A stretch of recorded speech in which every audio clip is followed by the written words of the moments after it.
अस्सलाम वालेकुम फ्रेंड्स, कैसे हैं आप सब लोग। मेरी दुआ है कि अल्लाह पाक आपको खुश रखे, परेशानियों से महफूज रखे। आमीन सुम्मा आमीन।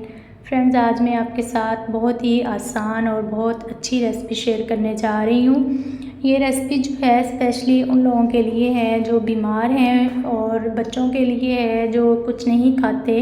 तो आप उनको ये दलिया जो है वो बना के दे सकते हैं। तो शुरू करते हैं। बिस्मिल्लाहिर्रहमानिर्रहीम। जौ का दलिया बनाने के लिए सबसे पहले 1 टेबल स्पून मैंने इसमें घी डाला है। आप इसमें देसी घी भी डाल सकते हैं और दूसरा भी अगर आप देसी घी खाना पसंद करते हैं तो वो डालें, ज़्यादा अच्छा है। तो 1 चम्मच मैंने इसमें देसी घी डाला है और आधा पैकेट मैंने यहाँ पे जो जौ का दलिया है वो डाला है।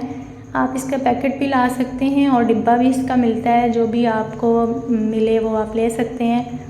तो अब तकरीबन 5 मिनट इसको मैं घी के अंदर फ्राई करूँगी। आपने ज़्यादा फ्राई नहीं करना, बस इसका कलर थोड़ा थोड़ा चेंज करना है।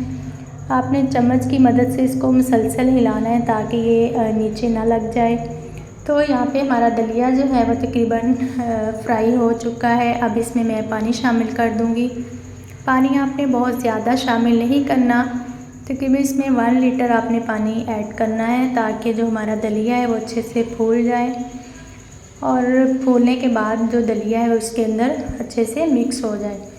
अगर पानी ज़्यादा होगा तो दलिया ज़्यादा टाइम लेगा, इसलिए आपने पानी जो है वो नॉर्मल ही डालना है। तो यहाँ पे हमारा जो दलिया है वो तकरीबन हाफ़ पक चुका है। अब इसमें हम शुगर ऐड कर देंगे। शुगर आपने जितनी आप पसंद करते हैं उतनी आप डाल सकते हैं।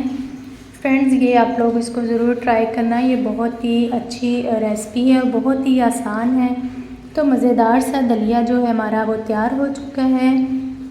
आप भी इसको ट्राई करना और कमेंट्स में बताना मेरी रेसिपी कैसी लगी है।